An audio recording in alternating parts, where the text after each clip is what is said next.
একটা ছোট্ট গ্রামে থাকতো এক দয়ালু বুড়ি। তার খুব বেশি কিছু ছিল না।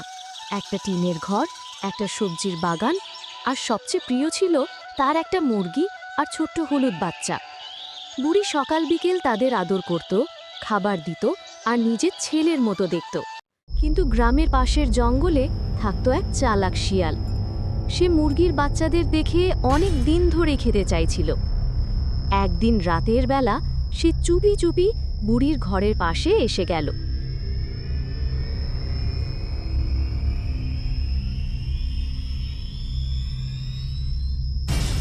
মুরগি আর তার বাচ্চাগুলো বারান্দায় ঘুমাচ্ছিল। শিয়াল মনে মনে বলল, আজই সুযোগ, আজ একটা বাচ্চা নিয়ে যাব।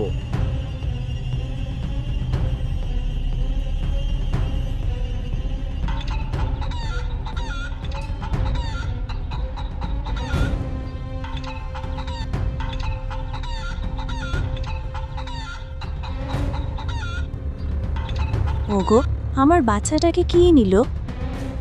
পরদিন সকালে বুড়ি একটা বুদ্ধি খাটালো। সে শুকনো বাঁশ, পুরনো লটকন আর তার নাতির ভাঙা খেলনা মিলিয়ে একটা মুরগির মতো পুতুল বানালো। তার ভেতর লুকিয়ে রাখল একটা জালে বাঁধা ফাঁদ। রাত হলে বুড়ি সেই পুতুলটাকে দেখে ঘরে ঢুকে লুকিয়ে রইল।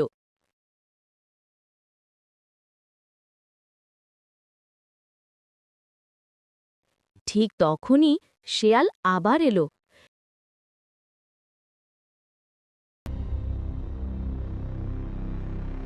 সে হাসল। হাহ, আজ আরো বড় বাচ্চা, একে নিয়ে গেলে তো পেট ভরে যাবে।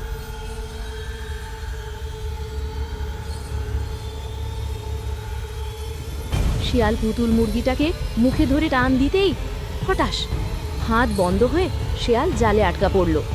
বুড়ি দৌড়ে এসে বলল, এই তো, এতদিন আমার বাচ্চা চুরি করেছ, আজ নিজেই ধরা পড়লে। শিয়াল কান্নাকাকি করে বলল, বুড়িমা, আমাকে ছেড়ে দাও, আর কখনো তোমার মুরগির বাচ্চার কাছে যাব না।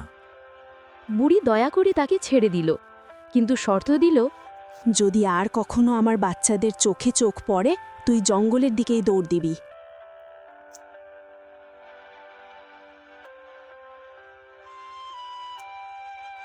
সেই দিন থেকে শেয়াল আর কোনোদিন বুড়ির ঘরের কাছে আসেনি।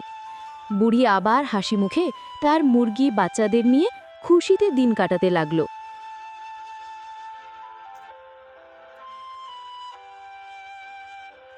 শিক্ষা: লোভ করলে শেষ পর্যন্ত নিজেরই ক্ষতি হয়।